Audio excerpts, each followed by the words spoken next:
Welcome to Sai మీద YouTube channel. మనము అతి తక్కువ టైంలో ఈసెట్ ఎగ్జామినేషన్లో ప్రాబ్లమ్స్ని ఎలా సాల్వ్ చేయాలి అనేటువంటిది మనం ఆల్రెడీ క్లాసెస్ మొదలుపెట్టాము. ఓకేనా?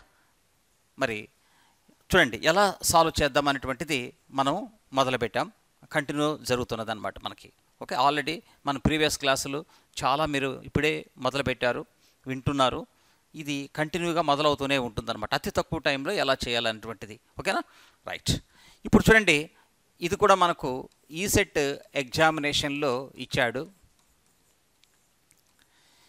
If A is a square matrix, A is a square matrix, A is a square matrix, if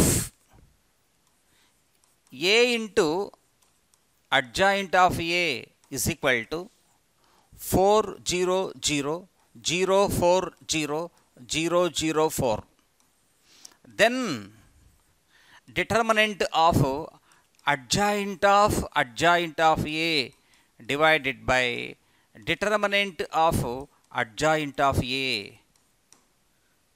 ఎంత అంటాడు. ఇది ప్రొసీజర్ చాలా ఓకే. ఎలా చేయాలి అతి తక్కువ టైంలోనే చూడండి, బాగా అబ్జర్వ్ చేయండి. చూడండి, A into adjoint of A, A into adjoint of ఏకి ఫార్ములా తెలుసా మీకు? Determinant of A into identity అని అర్థం. చూడండి, ఏ ఇంటూ అడ్జాయింట్ ఆఫ్ ఏకి formula determinant of A into I. ఇక్కడ నేను ఏం చేస్తున్నానంటే చూడండి, ఇట్లా 4ను కామన్ తీస్తాను అమ్మా, బాగా అబ్జర్వ్ చేయండి. ఇక్కడ 4ను కామన్ తీస్తే 1 0 0 0 1 0 0 0 1 అంటే అప్పుడు అయ్యే కదా. అప్పుడు ఇట్లా కంపారిజన్ చేస్తే మనకు డిటర్మినెంట్ ఆఫ్ ఏ మనకి ఎంత వచ్చేసింది? 4 వచ్చేసింది. ఇంకా వాడు ఏమడుగుతున్నాడు చూడండి, determinant of adjoint of A divided by determinant of adjoint of A. చూడండి, డిటర్మినెంట్ ఆఫ్ అడ్జాయింట్, చూడండి డిటర్మినెంట్ లోపల మనకు ఎన్ని అడ్జాయింట్స్ ఉన్నాయి? 2 ఉన్నాయి. అప్పుడు formula determinant of A whole power n-1 whole square divided by, ఇక్కడ డిటర్మినెంట్ లోపల ఒకే ఒక అడ్జాయింట్ ఉంది కాబట్టి ఫార్ములా ఏమిటంటే determinant of A whole power n-1. చూడండి, డిటర్మినెంట్ ఆఫ్ ఏ అంటే మనకి ఎంత వచ్చింది? 4.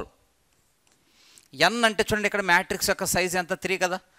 ఇక్కడ n ప్లస్లో 3 తీసుకుంటాం. Okay, 3 - 1 2 2 square 4 divided by determinant of A అంటే 4, n-1 అంటే ఇది. ఓకే, ఇక్కడ చూడండి, ఇక్కడ 4/4/16 అంటే 256/16, దట్ ఈజ్ ఈక్వల్ టు 16. ఎంత? 20 సెకండ్స్ పట్టింది. ఇంకా నీకు 32 సెకండ్స్ మిగిలింది కదా. అట్లా చూసారా? ఓకేనా? రైట్.